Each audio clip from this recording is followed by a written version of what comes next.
வசலாம். அளவற்ற அருளாளனும் நிகரற்ற அன்புடையோனுமாகி எல்லாம் வல்ல அல்லாஹுவின் திருப்பெயர் கூறி எனது வார்த்தைகளை ஆரம்பம் செய்கிறேன். சலாம் என்னும் கருணையும் சலாத் என்னும் ஈடேற்றமும் ஈருலகத் தலைவர் எம்பெருமானார் ரசூலை கரீம் ஸல்லல்லாஹு அலைஹி வஸல்லம் அவர்களின் மீதும் அன்னாரின் வாழ்க்கையை அப்படியே பின்பற்றி வாழ்ந்த உத்தம சத்திய சஹாபாக்கள், தாபியீன்கள், தாபியீன்கள், சுகதாக்கள், சாலிகீன்கள், நாதாக்கள், நல்லவர்கள், இன்னும் இந்த புனிதமான ஜும்ஆவுடைய நாளிலே இங்கு கூடியிருப்பவர்கள், இன்னும் கூட விருப்பவர்கள் நம் அனைவர்களின் மீதும் அல்லாஹுவின் அன்பும் அருளும் என்றென்றும் நின்று நிலவட்டுமாக என்று கூறி ஆரம்பம் செய்கிறேன். அஸ்ஸலாமு அலைக்கும் வரஹ்மத்துல்லாஹி தஆலா வபரகாத்துஹு. கண்ணியத்திற்குரிய பெரியோர்களே, சகோதரர்களே, அல்லாஹு தஆலா இந்த உலகத்தில் மனிதனை படைத்து மனிதனுக்கு அல்லாஹு தஆலா பல்வேறு விஷயங்களை இந்த உலகத்தில் சில விஷயங்களை ஏவல்களாக அவனுடைய கட்டளைகளாக அல்லாஹ் தந்திருக்கிறான். சில விஷயங்களை விலக்கல்களாக அவைகளை விட்டும் நீங்கள் தவிர்ந்து கொள்ள வேண்டும் என்று அதை தடுத்தும் அல்லாஹு தஆலா வைத்திருக்கிறார். சங்கையானவர்களே, அந்த வரிசையில் இஸ்லாம் ஒரு முஸ்லிமுக்கு சொல்லித் தருகிற முதல் பாடமே ஈமான் என்ற அந்த பாடம்தான். ஈமான் என்றால் என்ன? அல்லாஹு தஆலா குர்ஆனில் சொல்லுகிறான், முதல் வசனமே இந்த ஈமானை பற்றித்தான் பேசுகிறது. அலிஃப் லாம் மீம் ஸாலிகல் கிதாப், இது சத்தியமான வேதம் இந்த குர்ஆன். லா ரைப ஃபீ, இது சத்தியமானதா என்பதில் எந்த விதமான சந்தேகத்திற்கும் இடமே கிடையாது. இது அப்படிப்பட்ட உண்மையான வேதம் என்று அல்லாஹு தஆலா சொல்லிவிட்டு, ஹுதல்லில் முத்தகீன், இந்த குர்ஆன் முத்தகீன்களுக்கு, உண்மையாளர்களுக்கு நேர்வழி காட்டக்கூடியது என்று சொல்லிவிட்டு அல்லாஹ் சொல்லுகிறான், யார் முத்தகீன்கள்? அல்லதீன யுக்மினூன பில் கைப், அவர்கள் தங்கள் கண்களை கொண்டு பார்க்காத மறைவான விஷயங்களை கொண்டு நம்பிக்கை கொண்டிருப்பார்கள். சங்கையானவர்களே, ஈமான் என்றால் நாம் எதை கண்ணால் பார்க்கவில்லையோ அதை இது இருக்கிறது, இது சத்தியம், இது உண்மை என்று நம்புவதற்கு பெயர்தான் ஈமான். நம்ம அல்லாஹ்வை பார்க்கல, ஆனால் அல்லாஹ் தான் நம்மை படைத்தது என்று நாம் நம்புகிறோமே, இதுதான் ஈமான்.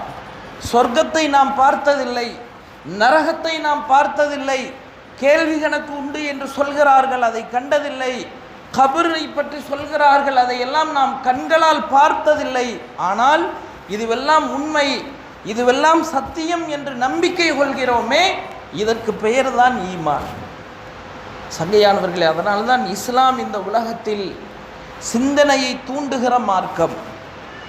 அந்த மக்காவுடைய முஷ்ரிக்கீன்கள், நபி ஸல்லல்லாஹு அலைஹி வஸல்லம் அவர்கள் இஸ்லாத்தை அந்த மக்களுக்கு எடுத்து சொல்லுகிறார்கள். ஓரிரை கொள்கை தௌஹீதை பற்றி அந்த மக்களுக்கு சொல்லுகிறார்கள். நம்மை படைத்த இறைவன் ஒருவன்தான், அவன்தான் அல்லாஹ் என்ற அந்த விஷயங்களை எல்லாம் அவர்களுக்கு சொல்லுகிறார்கள்.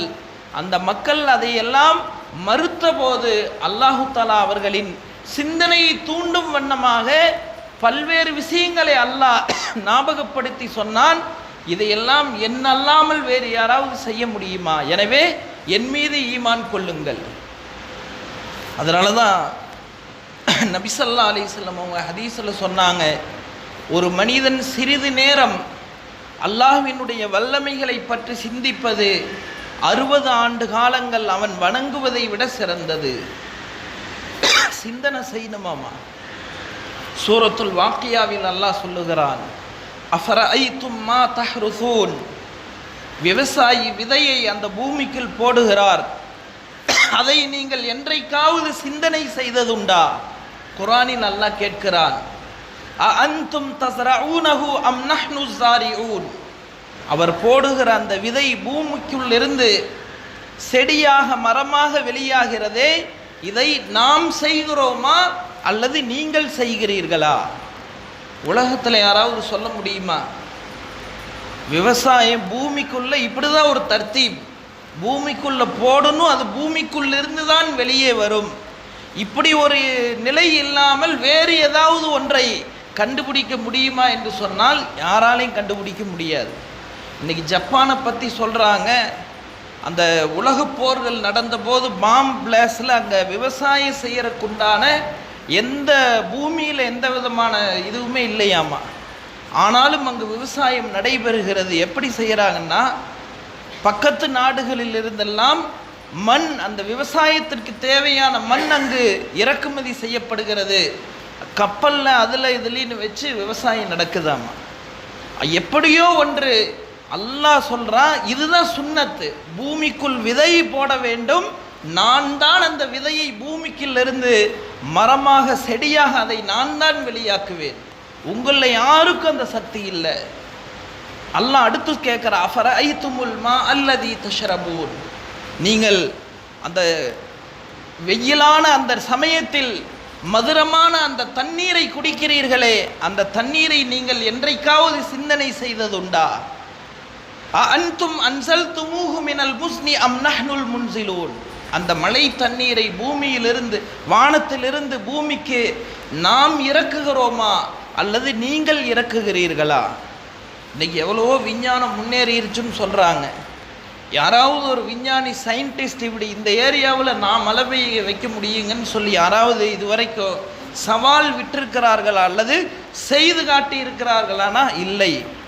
அல்லாஹுவை தவிர வேறு யாரும் அந்த விஷயங்களை செய்ய முடியாது. அல்லாஹ் அதனால தான் சொல்கிறான், மழை தண்ணீரை வானத்திலிருந்து நாம் இறக்குகிறோமா அல்லது நீங்கள் இறக்குகிறீர்களா? சங்கையானவர்கள், இப்படி அல்லாஹ் ஒவ்வொன்றா கேள்வி கேட்டு சொல்கிறது என்னன்னா, இதையெல்லாம் செய்வது யார்? நான் தானே செய்கிறேன், என்னை நம்பிக்கை கொள்ளுங்கள், என் மீது ஈமான் கொள்ளுங்கள். குர்ஆன்ல இன்னொரு இடத்துல அல்லாஹ் சொல்றான், குல் அரஐத்தும் இன் ஜஅலல்லாஹு அலைக்குமுல் லைல சர்மதன் இலா யௌமில் கியாமா. நபியே, நீங்கள் இந்த மக்களிடத்தில் கேளுங்கள், கியாமத் நாள் வரை இரவாகவே நாம் ஆக்கிவிட்டால், மன் இலாஹுன் கைருல்லா, அல்லாஹ் அல்லாத வேறு கடவுள் உங்களிடத்தில் இருக்கிறதா பகலை கொண்டு வருவதற்கு? அல்லாஹ் அடுத்த ஆயத்தில் கேட்குறான், நபியே நீங்கள் கேளுங்கள், கியாமத் நாள் வரை நாம் முழு நாளையும் 24 மணி நேரத்தையும் பகலாகவே நாம் ஆக்கிவிட்டால், உங்களில் யாராவது இரவை கொண்டு வர சக்தியுடையவர்கள் இருக்கிறார்களா? யாராவது சொல்ல முடியுங்களா? இன்றைக்கும் உலகத்தினுடைய சில நாடுகள் இருக்கிறது, 6 மாதம் பகல் 6 மாதம் இரவுங்களாமா. 6 மாதத்துக்கு தொடர்ந்து எப்படி இருக்கும்னா பகலாகவே தான் இருக்குது, இரவு வரவே வராது. அடுத்த 6 மாதம் இரவாகவே தான் இருக்குது, பகலே உதிக்காது, சூரியனே உதிக்காதாம்மா. அது போன்ற பகுதிகளும் இன்று இருக்கிறது. அல்லாஹ் சொல்கிறான், சூரியன் சந்திரன் இரவு பகல் நான் அல்லாத வேறு யாராவது உங்களில் கொண்டு வர சக்தியுடையவர்கள் இருக்கிறீர்களா? சங்கையானவர்களே, அல்லாஹ்வை தவிர வேறு யாருனாலும் இந்த விஷயங்களை எல்லாம் செய்து காட்ட முடியாது. அல்லாஹ் இன்னும் சொல்றான், வஃபி அன்ஃபுஸிக்கும் அஃபலா துப்சிரூன், மனிதனே நீ உன்னை சிந்தித்து பார், உன்னில் நீ என்னை விளங்கலாம். மனிதனுடைய உடம்புக்குள்ள அல்லாஹ்வினுடைய ஆயிரக்கணக்கான அத்தாட்சிகள் இருக்கிறது. ஒவ்வொரு உறுப்பும் அல்லாஹ்வினுடைய அத்தாட்சி தான். ஒவ்வொரு உறுப்பும் அல்லாஹ்வினுடைய அத்தாட்சி தான். முழு உடம்பிலும் எல்லா உறுப்புகளுக்கும் செல்கிற ரத்தம் ஒன்றுதான். ஆனால் ஒவ்வொரு உறுப்பு செய்கிற வேலை வேற வேற.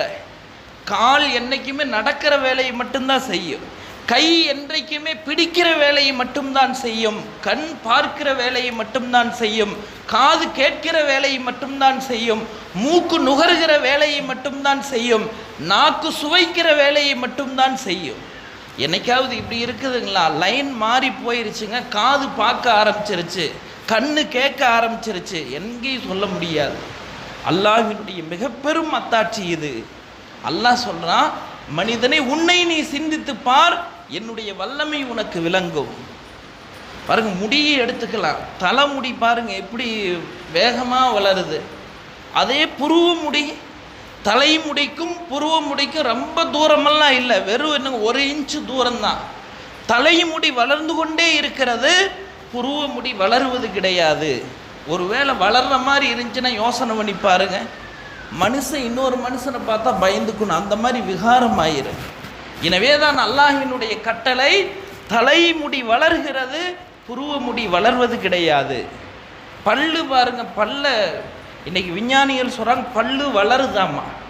ஆனால் மனிதன் மெல்லுகிற போது அந்த பல்லுடைய வளர்ச்சி அப்படியே ஒரு நிலையிலேயே இருக்குதாமா. ஒருவேளை தலைமுடி மாதிரி பல்லு வளர ஆரம்பிச்சதுன்னா யோசனை செஞ்சு பாருங்க, மனுஷனுடைய நிலைமை என்ன ஆகும். அல்லாஹ் சொல்றார், லக்கது ஹலக்னல் இன்சான ஃபீ அஹ்ஸனி தக்வீம், நிச்சயமாக சத்தியமாக மனிதனை நாம் அழகிய தோற்றத்தில் நாம் தான் படைத்திருக்கிறோம். அல்லாஹ் சொல்றார், நம்ம தான் படைச்சிருக்கிறோம். பாருங்க, முகத்தை எடுத்து பாருங்க, இவ்வளோ ஒரு அழகு. வாய் முன்னால் இருக்கிறதுக்கு பதிலாக பின்னால் இருந்துச்சுன்னு வைங்க, யோசனை செஞ்சு பாருங்க. சாப்பாடை எடுக்கணும், முன்னாடி கண்ணில் பார்க்கணும், பின்னாடி கொடுக்கணும். ஆனால் எப்படி ஒரு அழகான ஏற்பாடு, எல்லாமே முகம். அழகுன்னு சொன்னால் என்னங்க, தோளின் நிறத்துக்கு பெயர் அழகல்ல, உடலுடைய உறுப்புகள் ஒவ்வொன்று எப்படி இருக்கணுமோ அந்த மாதிரி இருக்கிறதுக்கு பேர் தான் அழகாமா. அல்லாஹ் சொல்கிறான், லகது ஹலக்னல் இன்சான ஃபீ அஹ்ஸனி தக்வீம், நிச்சயமாக மனிதனை அழகிய தோற்றத்தில் நாம் தான் படைத்தோம்.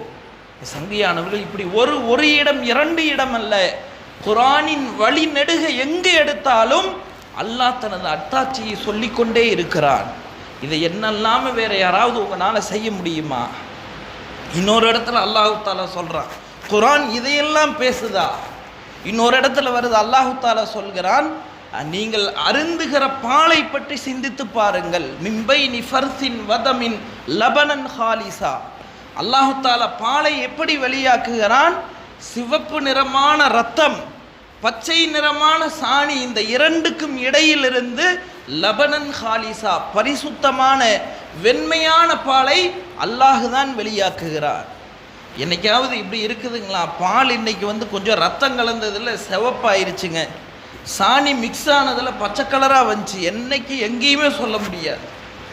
இதெல்லாம் அல்லாஹ் சொல்லி, இதெல்லாம் யார் செய்கிறது? இதுவெல்லாம் யாருடைய வேலை? என்னுடைய வேலை. எனவே மனிதனே, என் மீது நீ நம்பிக்கை கொள். எனவே சங்கையானவர்களே, மனிதன் அல்லாஹுவை நம்ப வேண்டும். அதற்கு பெயர் தான் உண்மையான ஈமான். மனுஷன் நினச்சக்கூடாது, நான் சம்பாதிக்கிறேன், நான் வாழ்கிறேன். ஒருவர் கடை வைத்திருக்கிறார் என்றால் அதில் லாபத்தை தருவது அல்லாஹ் தான். ஒருவர் வியாபாரம் செய்கிறார் என்றால் அதில் லாபத்தை தருவது அல்லாஹ் தான். ஒவ்வொரு விஷயத்திலும் அல்லாஹ் தான். நஷ்டத்தை தருவதும் அவன்தான், லாபத்தை தருவதும் அவன்தான். சங்கையானவர்களே, இந்த நம்பிக்கை மனிதனுக்குள் வந்துவிட வேண்டும். நான் செய்யறேன், என்னால் தான் அது ஆகுது, நான் தான் செஞ்சிட்ருக்கிறேன் என்பதாக ஒரு மனிதன் நினைத்தான் என்று சொன்னால் இது கண்டிப்பாக இஸ்லாம் சொல்லக்கூடிய விஷயங்களுக்கு மாற்றமான ஒரு செயலாக இருக்கிறது. அதனால தான் நம்ம உலகத்தில் என்னங்க, அவுலியாக்களை நம்ம பேசுகிறோம் இல்லைங்க. முஹையுத்தீன் அப்துல் காதிர் ஜீலானி ரஹ்மத்துல்லாஹி அலை, அவுலியாக்களுக்கெல்லாம் தலைவர், சையதுல் அவுலியா. ஒரு நாள் அவங்களுடைய சீடர்களோடு உட்கார்ந்துருக்கிறாங்களாம். அவர்கள் மிக பெரும் இல்மை கற்ற ஆலிமாக இருந்தார்கள், இறை நேசராக இருந்தார்கள். அது மட்டும் இல்லை, பெரிய வியாபாரி, பெரிய செல்வந்தர். அப்போ அவங்க உட்கார்ந்து சீடர்களோடு பேசிகிட்டு இருக்கிறாங்க. அவருடைய ஒரு பணியால் ஒருத்தர் வேகமாக வர்றார், வந்து சொல்கிறார், ஹசரத், உங்களுடைய சரக்கு கப்பல் கடலில் வந்துட்டு இருந்துச்சு, சரியான ஒரு புயல் வந்ததில் கப்பல் கவுந்துருச்சு. இதை கேட்டு அவங்க எந்த பதட்டமும் எந்த சலனமும் இல்லாமல் சொன்னாங்களாம்மா, அல்ஹம்துலில்லாஹ் என்ன சொன்னாங்க? அல்ஹம்துலில்லாஹ், அல்லாவுக்கே புகழ் அனைத்தும். இன்னும் கொஞ்ச நேரம் ஆகுது, அவங்க மஜ்லிஸில் பேசிகிட்டு இருக்கிறாங்க. மீண்டும் ஒருவர் வருகிறார், வந்து சொன்னார், ஹஜரத், புயல் வந்தது உண்மைதான், ஆனால் உங்களுடைய வியாபார சரக்கு கப்பலுக்கு எந்த நஷ்டமும் ஆகல, பாதுகாப்பாக கரை சேர்ந்துருச்சு. மீண்டும் சொன்னார்கள், அல்ஹம்துலில்லாஹ், அல்லாவுக்கே புகழ் அனைத்தும். சங்கையானவர்கள் கூட இருந்தவங்கெல்லாம் கேட்டாங்களாமா, ஹசரத், ரெண்டாவது தடவை அல்ஹம்துலில்லாஹ் சொன்னீங்க, அது சரிதான், என்ன அல்லாஹ் பாதுகாத்துட்டான், அதனால சந்தோஷத்தில் அவனை புகழ்கிறோம், யா அல்லாஹ் உனக்கே புகழ் அனைத்தும். முதல் தடவை உங்கள் கப்பல் கவுந்துருச்சுன்னு நல்லா அவர் சொன்னார், இது நஷ்டம் அல்ல உங்களுக்கு, இதுக்கும் நீங்கள் அல்ஹம்துலில்லாஹ் சொல்கிறீங்களே. அவர் சொன்னாராம்மா, லாபத்தை தருவதும் அல்லாஹுதான், நஷ்டத்தை தருவதும் அல்லாஹுதான். நம்ம என்ன உடம்பு நல்லா இருந்தால் சொல்லுவோம், ஆரோக்கியங்க அல்லாஹ் தந்திருக்கிறாங்க. நோய் வந்தால் யாராவது சொல்லுவோம், அல்லாஹ் தான் இதை தந்தது, சொல்ல மாட்டோம். நோய்ங்க, சிரமங்க, முடியல, எனக்கு தான் இப்படி வருது. ஒரு அடியான் உண்மையான ஈமான் உள்ளவருக்கு அடையாளம் நோயிலிருந்து நிவாரணம் அடைவதை மகிழ்ச்சியாக சொல்வதை போல் நோய் வந்ததை அவர் சொல்லுவாராமா, அல்லாஹ் தான் எனக்கு இதை தந்தது. ஹசரத் அய்யூப் அலைஹிஸ்ஸலாமினுடைய வரலாறு நமக்கு மிக பெரும் சான்றாக இருக்கிறது. உலகத்தில் ஒரு மனிதனுக்கு எவ்வளவு நோய் வரணுமோ அந்த நோயினுடைய முழு பங்கும் கொடுக்கப்பட்டவர்கள் ஹஸரத் அய்யூப் அலைஹிஸ்ஸலாம். நோயினா சாதாரண தலைவலி காய்ச்சல் அந்த மாதிரி இல்லை, உடம்பு முழுவதும் குஷ்ட நோய். எந்தளவு குஷ்டம்னு சொன்னால் புழு அவங்களுடைய உடம்பை அரிக்க ஆரம்பிச்சிருச்சான். முழு உடம்புலையும் புழு அப்படியே திங்குது. ஊருக்காரங்கெல்லாம் சேர்ந்து அவரை ஊரை விட்டு ஒதுக்கி வச்சுட்டாங்க. இவர் ஊருக்குள்ளே இருக்கக்கூடாது, இருந்தாருன்னா இந்த நோய் எல்லாத்துக்குமே பரவிடும். அவர்களுடைய மனைவி ரஹீமா அலைஹிஸ்ஸலாம் அவங்கள கூடையில் வச்சு நடக்கவெல்லாம் முடியாது, ஏன்னா உடம்பு முழுவதும் புழு அரிக்குது. ஒரு கூடையில் வச்சு அவங்க தான் தூக்கிட்டு போவாங்க வருவாங்களாம். ஊருடைய எல்லையில் வசிக்கிறார்கள். ஆனால் ஒரு நாள் கூட ஹஸரத் அய்யூப் அலைஹிஸ்ஸலாம் ஒரு தடவை கூட யா அல்லாஹ் இந்த நோயிலிருந்து எனக்கு ஷிஃபாவை கொடுன்னு கேட்டதே இல்லையாமா. வரலாறுகளில் எழுதப்படுகிறது, அவங்க உடம்புல இருக்கிற ஏதாவது ஒரு புழு தவறி கீழே விழுந்துச்சுன்னா எடுத்து மேலே விடுவாங்களாம், உடம்பு மேலே விட்டு சொல்லுவாங்களாமா, என்னுடைய உடலை அல்லாஹ் உனக்கு உணவாக தந்திருக்கிறான், அதனால் எங்கே போகிற இங்கே விட்டு. இறுதியில் அவர்களுடைய நாக்கை புழு அரிக்க ஆரம்பிக்கிறது. உடம்புல எல்லா பகுதியும் கடிச்சு கடிச்சு கடைசியில் நாக்கு கடிக்க ஆரம்பிக்கிறது. இப்பொழுது அல்லாஹ்விடத்தில் கேட்கிறார்கள், யா அல்லாஹ், இவ்வளவு நாள் நீ என்னை சோதனை செஞ்ச, எனக்கு நோயை தந்திருந்தாய், நான் பொறுமையோடு இருந்தேன். என்னை இத்தனை நாளும் நான் பொறுமையோடு இருந்ததுக்கு காரணம் உன்னை நினைப்பதற்கு எனக்கு ஒரே ஒரு உடலில் இருந்த உறுப்பு நாக்கு மட்டும்தான். உன்னை தஸ்பீஹ் செய்து கொண்டிருந்தேன், உன்னை தஹ்மீத் புகழ்ந்து கொண்டிருந்தேன், அதனால் நான் பொறுமையாக இருந்தேன். இப்போ இந்த புழுக்கள் எனது நாக்கையும் கடிக்க ஆரம்பித்து விட்டது. நீ நாக்கும் இல்லாமல் ஆயிடுச்சுன்னு சொன்னால் உன்னை என்னால் புகழ முடியாது, உன்னை என்னால் தஸ்பீஹ் செய்ய முடியாது, உன்னை நினைக்க முடியாது. அதுக்கப்புறம் இந்த உலகத்தில் நான் இருந்து என்ன பிரயோஜனம்? எனவே இப்பொழுது கேட்கிறேன், எனக்கு ஷிஃபாவை கொடு யா அல்லாஹ். அவர்கள் துஆ கேட்ட மாத்திரம்தான் அல்லாஹ் ஹஸரத் ஜிப்ரீல் அலைஹிஸ்ஸலாமை அனுப்புகிறான். உடனடியாக அவர்களுக்கு ஷிஃபா தரப்பட்டது. அந்த நோயில் எத்தனை வருஷம் இருந்தாங்க? 14 வருஷம் இருந்தாங்களாம். எத்தனை வருஷங்க? 14 வருடங்கள். வாழ்க்கையில் ஒரு நாள் கூட அல்லாஹ் இப்படி என்னை சோதிக்கிறானே, என்னை கஷ்டப்படுத்துகிறானே, எனக்கு நோவினை தருகிறானே என்ற அந்த வார்த்தையை ஒரு நாள் கூட அவர்கள் சொன்னது கிடையாது. எனவே சங்கையானவர்களே, இதற்கு பெயர் தான் ஈமான். நம்மளும் ஈமான்தாரிகள் தான், முஸ்லீம்கள் தான். சந்தோஷம் மகிழ்ச்சி வருகிறது, அதை கொண்டாடுகிறோம், அல்லாஹ்வுக்கு நன்றி செலுத்துகிறோம். ஏதாவது துன்பம் சிரமம் நமக்கு பிடிக்காது வந்துடுச்சுன்னு சொன்னால் உடனே என்ன செஞ்சிருவோம்? எனக்கு மட்டும்தாங்க இப்படி, அல்லாஹ்வையும் திட்ட ஆரம்பிச்சிருவோம். நபி ஸல்லல்லாஹு அலைஹி வஸல்லம் அவர்கள் சொன்னார்கள், முஃமினுடைய எல்லா விஷயங்களுமே அவனுக்கு நலவாகத்தான் இருக்கிறது. கஷ்டம் வருகிறதா, ஒரு முஃமின் பொறுமையோடு இருப்பார், அதுவும் அவருக்கு நன்மையாக ஆகிவிடும். அல்லது மகிழ்ச்சியான விஷயம் வருகிறதா, அவர் அல்லாஹ்வுக்கு நன்றி செலுத்துவார், இதுவும் அவருக்கு நன்மையாக ஆகிவிடும். எனவே சங்கையானவர்களே, வாழ்க்கையினுடைய எல்லா நிலைமைகளிலும் இதை தந்தது அல்லாஹ் தான் என்ற அந்த நம்பிக்கை நமது உள்ளத்தால் வர வேண்டும். இதற்கு பெயர் தான் உண்மையான ஈமான். நபி ஸல்லல்லாஹு அலைஹி வஸல்லம் அவர்கள் சொன்னார்கள், யார் கடுகளவு இந்த ஈமானோடு நாளை அல்லாஹுவை சந்திப்பார்களோ அல்லாஹ் அவர்களுக்கு இந்த உலகத்தை போன்று 10 மடங்கு சொர்க்கத்தை அல்லாஹ் தருவார். அந்த கடுகளவு ஈமான் என்ன? இந்த நம்பிக்கை வரணுமாமா. எல்லா நிலைமைகளிலும் அல்லாஹுவை நம்ப வேண்டும். அல்லாஹ் குர்ஆன் முதல் வசனத்திலேயே அதைத்தான் சொல்கிறார், அல்லதீன யுமினூன பில் கைப், அவர்கள் மறைவான விஷயங்களை கொண்டு, கண்ணில் பார்க்காத விஷயங்களை கொண்டு நம்பிக்கை கொண்டிருப்பார்கள். அடுத்தது தான் அல்லாஹ் சொல்கிறார், யுகீமூன ஸலா, அவர்கள் தொழுகையை நிலைநாட்டுவார்கள்.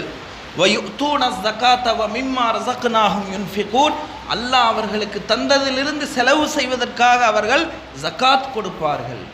எனவே சங்கையானவர்களே, ஈமான் என்பதுதான் ஒரு மனிதனுடைய முக்கியமான ஒரு விஷயம். அல்லாஹ் எதில் குறை இருந்தாலும் அதை அல்லாஹ் மன்னிப்பதற்கு பல்வேறு வழிகளை வைத்திருக்கிறான். ஒரு மனிதனுடைய ஃபர்லான தொழுகைகளில் குறை இருந்தால் நஃபிலை கொண்டு சரி செய்யப்படும். தான தர்மத்தில் குறை இருந்தால் நஃபிலான தான தர்மங்களை கொண்டு சரி செய்யப்படும். ஆனால் ஈமானில் நம்பிக்கையில் குறை இருந்தால் அதை அல்லாஹு தாலா சரி செய்வதற்கு எந்த விஷயத்தையும் வைக்கவில்லை. அதனால தான் குர்ஆன்ல அல்லாஹ் சொல்கிறான், இன்னல்லாஹ லா யக்ஃபிரு ஐ யுஷ்ரக பிஹி வ யக்ஃபிரு மா தூன ஸாலிக லிமன் யஷா, நிச்சயமாக அல்லாஹு தாலாவுக்கு நீங்கள் இணை கற்பிக்காதீர்கள். அவனுக்கு இணையாக வேறு எந்த விஷயத்தையும் ஆக்காதீர்கள். என்ன காரணம்? வயக்ஃபிரு மா தூன தாலிக லிமன் யஷா. இணையை தவிர மற்ற எல்லா பாவங்களையும் அல்லாஹ் உங்களிடம் மன்னித்து விடுவான்.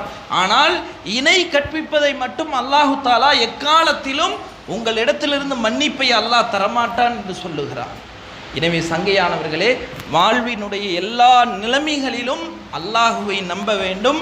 இது அல்லாஹுதான் தந்தது, இதை அல்லாஹுதான் கொடுத்தான், இதை அல்லாஹுதான் சரி செய்வான் என்பது போன்ற வார்த்தைகள் வர வேண்டும். இன்னும் எந்த அளவுனா இந்த நம்பிக்கை மட்டுமல்ல, வார்த்தையில் கூட மாற்றமான விஷயம் வரவே கூடாதாம்மா. வார்த்தையில் கூட அல்லாஹுவுக்கு மாற்றமான விஷயங்கள் வந்துவிடக்கூடாது. அல்லாஹு தாலா அந்த வார்த்தைகளை கூட அல்லாஹ் விரும்புவது கிடையாது.